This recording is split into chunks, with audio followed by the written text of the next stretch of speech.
আমরা এখন দীর্ঘদিন ধরে একটা আইন শৃঙ্খলা থেকে শুরু করে তারপরে আস্থাহীনতা সরকারের উপর বিরাজমান ছিল। এটা বিগত রিজিমের সময় কিন্তু দীর্ঘদিন ধরে ছিল, যেটার ফলশ্রুতিতে ইকোনমি একটা বড় ধরনের ধাক্কার মধ্যে পড়েছে এবং ইকোনমি খুবই ভঙ্গুর অবস্থায় আছে।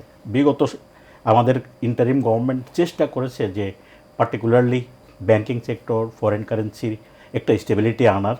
তা আপাত দৃষ্টিতে অনেক কন্ট্রোল করে, চেক অ্যান্ড ব্যালেন্স করে, যেটার নর্মাল ফ্রি ফ্লো ছিল না, ওরকম সিচুয়েশনে একটা আপাত সফলতা পেয়েছে। কিন্তু আমি মনে করি আমাদের যে আজকে নতুন সরকার প্রতিষ্ঠিত হলো, এবং এটা কিন্তু অন্য 10টা ইলেকশন বা সরকারের মতো না, এটা আমাদের একটা ঐতিহাসিক ক্ষণ। কারণ একটা ব্যাপক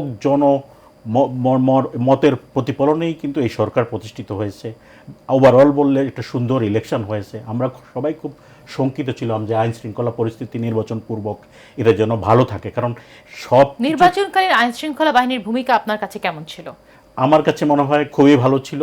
কারণ আমাদের এখানে এত মানুষের মধ্যে এত কম আইন শৃঙ্খলা বাহিনী দিয়ে এই লেভেলের ইলেকশন করা, সেটি কি আমরা এখন নির্বাচন পরবর্তী সময়ে আপনার কি মনে হয় আইন শৃঙ্খলা বাহিনীর ভূমিকা কেমন হবে, সরকারের তরফ থেকে কি সংস্কার? ওইটা আপনি যেটা বলেছেন প্রশ্নের আরেকটা পার্ট, এটা একটা বড় ধরনের চ্যালেঞ্জ। যেহেতু আমরা অনেকগুলো অনিয়ম, দুর্নীতি, করাপশান, অনেক সিচুয়েশনের মধ্যে আসি, এইটা থেকে বের হয়ে আসতে হলে সরকারকে ব্যাপক অর্থে, আমি অলরেডি দেখছি সরকারের নীতি নির্ধারক থেকে অনেক কঠিন উপদেশ দিচ্ছে। এটা কিন্তু সিরিয়াসলি কিন্তু নিতে হবে, কারণ আদারওয়াইজ এই সরকারের উপর যে আস্থা স্থাপিত হয়েছে, এটা যদি একবার ভেঙে যায়, এবং এই আস্থা কিন্তু আমাদের লোকাল ইনভেস্টরদের না, এটা ইন্টারন্যাশনাল ইনভেস্টর। আমরা এখন আর ছোট কোনো ইকোনমি না, আমাদের ইকোনমি কিন্তু 35তম ইকোনমির মধ্যে একটা ইকোনমি, এটা আরও পটেনশিয়াল আছে। সো এইটা সর্বজনীন সবার আস্থা। আজকেও অনেক বিদেশি অতিথি আসছেন, প্রত্যেক দিনই আমরা expose to foreign world. So এই আস্থাটা কত দ্রুত ফেরত আসতে পারবো। আমাদের একটা জিনিস মনে রাখতে হবে, আমাদের দীর্ঘদিন ধরে কোনো করার মতো সময় নাই, খুব দ্রুত একটা মাস, একটা বছর কিন্তু এখন অনেক গুরুত্বপূর্ণ। সো যেটাই আমরা করতে চাই seriously, with dedication, with honesty, integrity, এবং অল্প সময়ে যেন করতে পারি।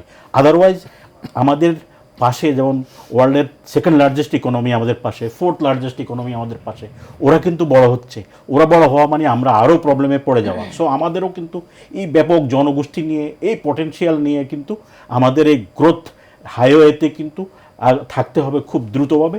এবং এটার জন্য ফরমোস্ট হলো আইন শৃঙ্খলা পরিস্থিতি ভালো থাকতে হবে, এবং যত মঙ্গল, উন্নয়ন, ডেভেলপমেন্ট বলেন, এইটা জনগণ কেন্দ্রিক হতে হবে। আদারওয়াইজ কিন্তু আপনি ডিসকানেক্টেড কোনো কাজই ভালো কাজ নয়। যেমন আমরা আগের সরকার অনেক উন্নয়নের কথা বলেছেন, কিন্তু বেকার সমস্যা, প্রত্যেক বছর 20 লাখ লোক কর্মসংস্থানের জন্য মার্কেটে আসে।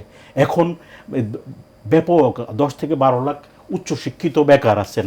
তো এনাদের কর্মসংস্থান করা, এনাদের জীবনযাত্রার কোনো উন্নয়নই কিন্তু সফল হবে না যদি আমরা জনজীবনে যদি এটার ব্যাপক ফলাফল বা ব্যাপক না দেখতে পাই, প্রতিফলন না দেখতে পাই। সো আমি মনে করি অর্থনৈতিক রিফর্মের সাথে সাথে, অর্থনৈতিক কর্মকাণ্ডের সাথে জনগণের কল্যাণ, জনগণের মঙ্গল এবং আইন শৃঙ্খলা পরিস্থিতি, আদার অনেক পরিপূরক বিষয়গুলো আছে যেগুলো আগামী সরকারের ইমিডিয়েট এজেন্ডা হিসাবে নিতে হবে।